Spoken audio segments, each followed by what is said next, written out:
Healthcare for all seems obvious when an estimated 12 million unemployed have also lost their company-paid-for insurance. We cannot simultaneously work toward a reduction in greenhouse gas and build this power plant. Hello, my name is Stanley Heller. Welcome to The Struggle. We begin with Palestine. On its Facebook page, Jewish Voice for Peace tells us 21-year-old Palestinian student Mays Abu Ghosh is in an Israeli jail cell and is a victim of torture at the hands of her jailers. Mays, who was arrested for her activism, has been interrogated so violently that her parents could barely recognize her. Yet this horrific story is taking place with no huge outcry and very little media attention. JVP links to a petition which ends, "We stand with Mays Abu Ghosh and other students at Bir Zayt being harassed by the Israeli government. We demand an end to Israeli torture of Palestinian prisoners and freedom for the many wrongly jailed." 18,000 people have signed that petition. They're hoping for 20,000. In mid-March, the United States and South Korea had the same number of coronavirus-caused fatalities, about 90. In April, South Korea lost 85 souls to COVID-19. Now, the U.S. has 6 times as many people as South Korea. So, all things being equal, we would have expected to lose 500 or so last month. Instead, 62,000 Americans died in April of the virus. Compare U.S. to South Korea. South Korea had virtually no new cases in May. But we've been averaging 25,000 to 30,000 new cases a week for a number of weeks. Yet there are people who are sure the danger is over because they want the danger to be over. They demand we open up the country. Actually, if you subtract the number of cases in New York City where there's been big improvement from the U.S. total, then the number of cases in the U.S. is actually going up. You can see that in this chart that compares Italy, Spain, and the U.S. Of course, former Governor Christie of New Jersey says it's our patriotic duty to die for the American way, meaning American capitalism. Curiously, I don't see him volunteering to work in an auto factory or a meat packing plant. Our feature story last week was about the protests planned for May Day. Here are some photos of workers protesting outside the Amazon warehouse in Staten Island. Transit workers and nurses joined in the action. Healthcare for all seems obvious when an estimated 12 million unemployed have also lost their company-paid-for insurance. Local 100 Fight Back was active. Check out their Facebook page, now featuring a Zoom panel highlighting problems on buses. The last picture is from Chris Small's Twitter feed at @shut_down_Amazon. An Amazon executive resigned in protest after the company fired employees who drew attention to unsafe conditions in warehouses. Tim Bray, a former vice president and engineer for Amazon Web Services, Amazon's cloud computing division, wrote in a blog post that he, quote, quit in dismay at Amazon's firing whistleblowers who were making noise about warehouse employees frightened of COVID-19, unquote. Bray said his last day at Amazon was May 1st, and that quitting cost him over $1 million in lost salary and stock. Much respect to Tim Bray. And in another proof of the power of the May Day actions, 9 U.S. senators sent a letter to Amazon asking why it fired Chris Smalls and at least 3 other workers for raising coronavirus concerns. The Boston Globe headline was, "A black man lynched in Georgia. His killers have yet to be arrested." Janae Osterhelt wrote the piece about a black jogger in a suburb in Georgia in February. She included these words: Arbery was unarmed. He didn't have so much as a backpack. Yet retired District Attorney Investigator Gregory McMichael, 64, and his son Travis McMichael, 34, armed with a shotgun and pistol, hopped in a pickup truck and chased after Arbery. They sped ahead of him, parked in the street, and cut him off, and then shot him. The British paper The Guardian obtained 9/11 calls lodged before the shooting. A man complains that a black male was running down the street. The dispatcher asked what the caller thought the man was doing wrong. He got no answer. Jogging while black. Just another part of normal living that results in black people being murdered in the great U.S. of A.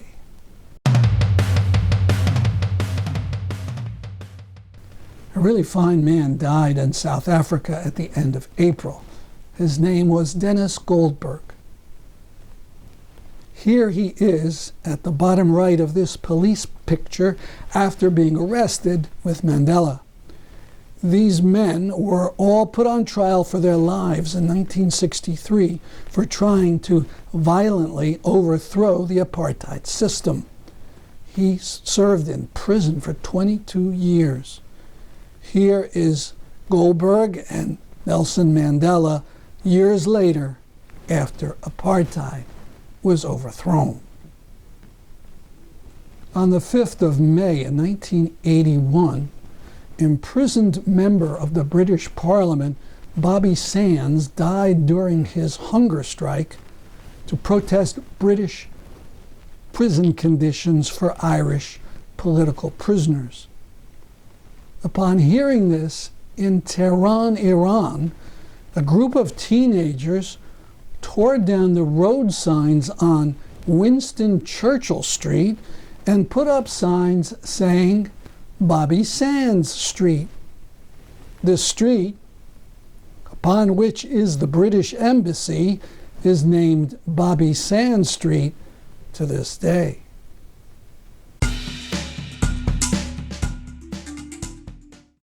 Featured today will be a section of the virtual rally that took place in Connecticut on April 25th.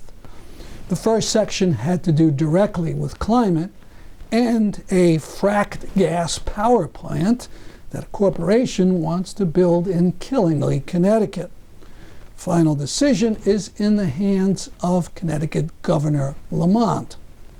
I was moderator of the virtual rally. One of 4 actions took place online by the Connecticut Climate Crisis Mobilization. In our first section, our first speaker is active in a citizens group in Eastern Connecticut. Kate Donnelly is the facilitator of No More Dirty Power in Killingly. She's chair of the Hampton Green Energy Committee and coordinates Solarize Connecticut throughout the state. She participated in the first Earth Day 50 years ago and has worked and organized to save our environment since then. Go ahead, Kate. Happy Earth Day from Northeastern Connecticut. Thanks for joining us today to take action to save our environment. No More Dirty Power in Killingly hopes you and your families are safe and healthy through the COVID pandemic. Make no mistake about it, the climate crisis is here and people are already suffering from the ongoing effects of it. Each of us must do our part to stop the climate crisis. Part of that work is stopping the killingly fracked gas power plant from being built. This is why. Number one, it will increase Connecticut's greenhouse gas emissions by 5%. We cannot simultaneously work toward a reduction in greenhouse gas and build this power plant. Our state's climate goals are impressive, but will be impossible to meet if the Killingly power plant is built. Number two, the already high asthma rate in Windham County, the poorest county in the state, will increase, along with many other pollution-related diseases. For decades, low-income populations and communities of color have lived with more severe air pollution. Children and the elderly are most likely to be harmed. This plant will be located near 3 schools. Number three, Connecticut and the New England power grid do not need the energy this plant will produce. The offshore wind project and solar farms, combined with energy storage, can provide the energy we need for the future without harming our planet. Reducing our consumption through energy efficiency will further reduce our need to create more energy. If we are to stop this climate crisis now, we must stop the Killingly power plant. Please act today and keep the pressure on Governor Lamont. He has led us well during the current pandemic. We expect no less of him in fighting the climate crisis and using his leadership to stop the Killingly power plant. We need actions just as dramatic as those taken for the coronavirus pandemic. Please act today, act tomorrow, and as long as it takes to save our planet. Thank you. Thank you, Kate. At the virtual rally, some of the scores of people participating used Twitter to communicate with Governor Lamont and the media. These were some of the memes that were tweeted or retweeted. These words are put on an official picture of Governor Lamont. These bitter sentiments include the name of Dykes, the head of DEEP, Department of Energy and Environmental Protection.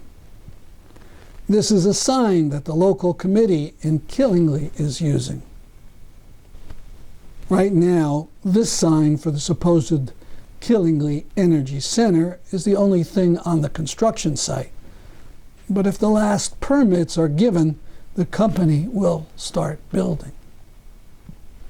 And of course, it's not too late for you to participate. Just go to Twitter, go to @CTClimate, and retweet what you see there.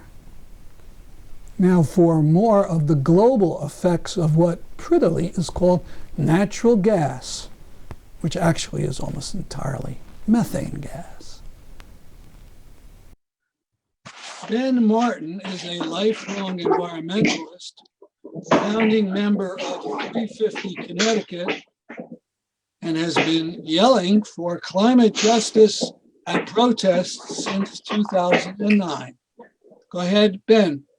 Thank you, Stan. And thanks everybody for coming. We have known that we have a carbon dioxide problem for many years.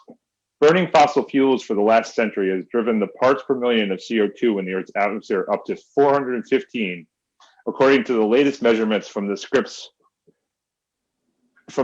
Institution. Pushing this measure above 350 has led to having the last decade contain the warmest years ever recorded. Melting polar ice caps, worsening extreme weather, warming open oceans, and making it harder for people to live and thrive all over the planet. We also have a methane problem.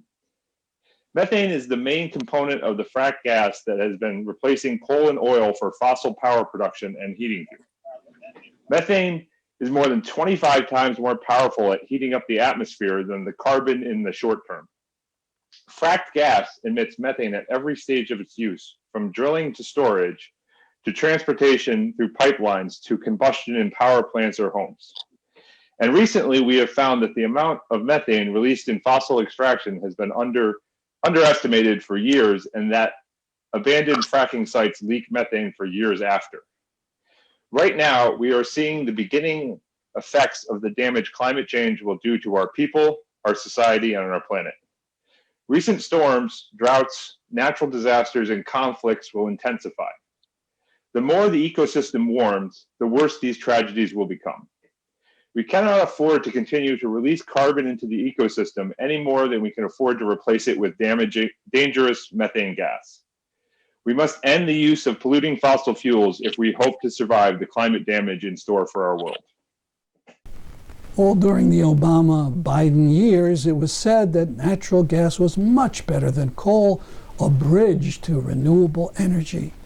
As Martin explained, it's just not true. We're in an undeclared climate emergency. By 2030, the UN says we must cut carbon emissions in half or face terrible consequences. Now we're going to hear from Dan Fisher. Dan is a grad student worker in Indiana and an editorial board member of New Politics. He founded the Dragonfly Climate Collective that received the Democracy in Action Award in 2016. He's also on the board of Promoting Enduring Peace. Go ahead, Dan. Hi. Well, last fall, a paper by some of the world's leading climate scientists, Lenton, Rockstrom, Steffen, Schellenhuber, warned that dangerous tipping points could be exceeded even between 1 and 2 degrees Celsius. With today's level of warming at 1.2 degrees and rapidly climbing, the only reasonable deadline for 100% wind, water, and solar power is today, right now. Now, I realize that's a little ambitious, so I want to turn to a time frame that some activists are calling for, which is eliminating carbon, eliminating fossil fuels and nuclear by 2025. Wondering about the potential for reaching this goal, I reached out to a couple of the 2 most optimistic and 2 most pessimistic scholars on the subject.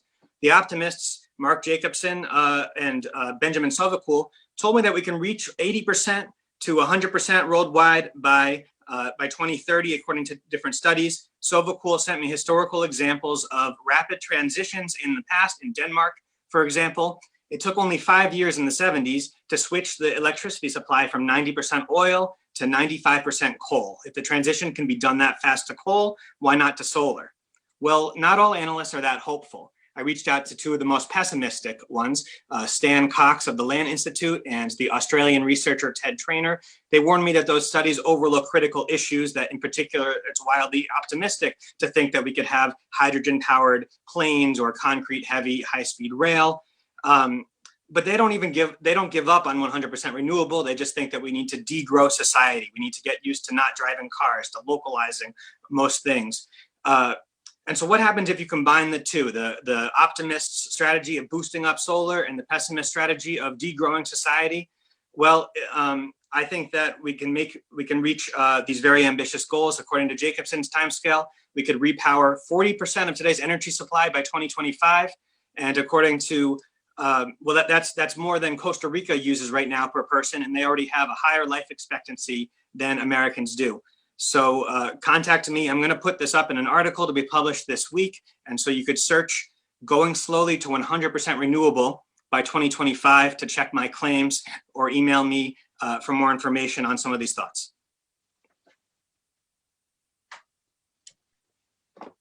Thank you, Dan. Dan has a piece on renewables on the website peacenews.org. It's very bold in its thinking. Urge you to check it out. C3M, the Connecticut Climate Crisis Mobilization, in its call for the rally, took up the cause of people detained under crowded conditions and dying of the virus. So we were going to have John Heider Lugo speak now from Unidad Latina en Acción. I understand he's unavailable, and the speaker will be CJ. CJ is from the same group as John, and they've done some terrific work all through the years, and especially now through the pandemic. They've pioneered the honkathon, which means a honking car caravan with signs and banners. That's a way of protesting and staying safe during the pandemic. Go ahead, CJ. Hi, everyone. Thank you for having me. Yes, I'm here on behalf of Unidad Latina en Acción. We appreciate the space. We have been working very hard because, as you know, somehow in the midst of the pandemic, there was enough money to keep immigrations and customs enforcement still active. So apparently, the government is telling us ICE is essential. We stand with you in terms of climate change. I would like to invite you all to participate in our actions happening on May 1st. We will be having another honkathon. We are going out to let Governor Lamont know people are dying. You know, they are getting sick. There's no social distancing in these detention centers. Okay. Also within our community, because of ICE being still active, a lot of our members are unable to receive any type of assistance. They did not get a stimulus check. They are not able to go to qualify for some of these programs or receive assistance for food and so on. So all help is greatly appreciated. May 1st, we will have a honkathon, as I said. We will also be doing a virtual rally. And we welcome you all to participate and even co-sponsor. Thank you very much. Thank you, CJ. Now, our next speaker is slated to be Barbara Fair. I don't see her in the list. She's doing great work, of course, on the other group of people locked up, which is prisoners. And she's had her own demonstration in front of Governor Lamont's mansion talking about that situation. Hi, no, I was listening, but I kept saying hello, hello, and I was muted. You're good now. Okay. Hi, my name is Barbara Fair, and I'm part of Stop Solitary Connecticut. We're an organization who have been working for a couple of years now on trying to end solitary confinement in Connecticut. Many people, many partners have joined on with us. Most recently is the about 57 doctors at Yale Medical Public Health School have joined us. The Special Rapporteur on torture from the United Nations has condemned Connecticut prisons for what they're doing. And there are just a host of other organizations, ACLU, that we're working with to try to stop solitary in Connecticut. It's been an uphill battle, and I think much of why we seem to don't get as much information out there is because we actually, in Connecticut, we are one of the most segregated states in the nation. Although African Americans and Latinos only make up 20% of the population, we're over 60% of the prison population. Across the country, last reported, Connecticut was number 3 in the racial disparity within prison. So the concern for what goes on in prison falls many times on deaf ears. I heard the earlier speaker praise Governor Lamont for the great work that he's been doing. We from Stop Solitary have the exactly opposing opinion. He has done a horrible job in reducing the prison population in Connecticut. Just hours ago, the 3rd death was reported in Connecticut prisons. Carlos D. Leon died. He had already been approved to be released, and because of the stance that the governor and commissioner of corrections has taken, he ended up dying in prison. We have Khalid Martin, a 26-year-old from East Hartford, who was pre-trial, didn't even get a chance to go to trial to be convicted of anything. He died 2 days after he was court-ordered to be released. The department didn't release him on their own. He was court-ordered, and within 2 days, he was dead. And then we have one who died today, like I said, just hours ago, announced that another person has died.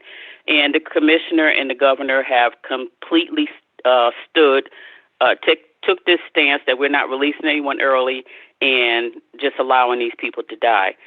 Stop Solitary has done so much work around Stop Solitary before this pandemic, and we've done a lot of work around it since then. Our latest one was just Thursday. We were outside Northern Correctional Center, which is what people call the dungeon. It's what the United Nations has declared as cruel and harmful punishment. inhumane punishment.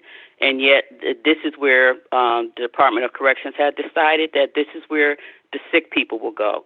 And so now we have a higher crisis on us because people who are sick are not going to report that they're sick because they know being sick means they're going to go to this dungeon where you're locked in a cage, steel cage, 24 hours a day.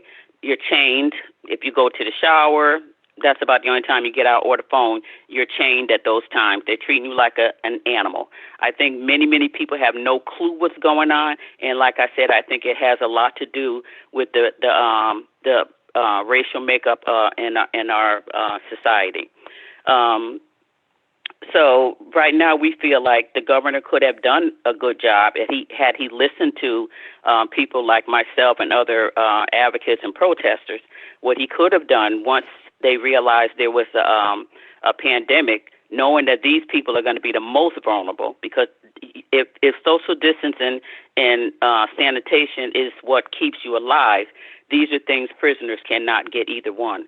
So the most responsible, most compassionate leader would have said, okay, well, we have thousands of people who are close to the end of their sentence. We have thousands of people who were in here for technical violations, meaning they didn't do anything wrong. They might have missed an appointment, might have had a dirty urine, so they're in prison. These are the people they could have released so that the people left behind could have space to social distance. But they refused to do that, and to this day they have refused to do that. And now we're looking at the third death. It's very heartbreaking watching people die that don't have to die because we have a governor who is just stubborn. I don't know if he's stubborn or just doesn't care about the people in his care. When I see what's going on, I come to two conclusions. Either people have no humanity or they don't recognize the humanity of the people that they leave behind. And I don't know if my 2 minutes is up because I could talk about this forever. But I'm sorry, Governor Lamont and Commissioner Cook have done a horrible job during this pandemic when it comes to people behind bars. And those people matter too. They are someone's loved one. More on the rally next week. That's our program for today. Stay safe, folks, but stay active. I'm Stanley Heller for The Struggle.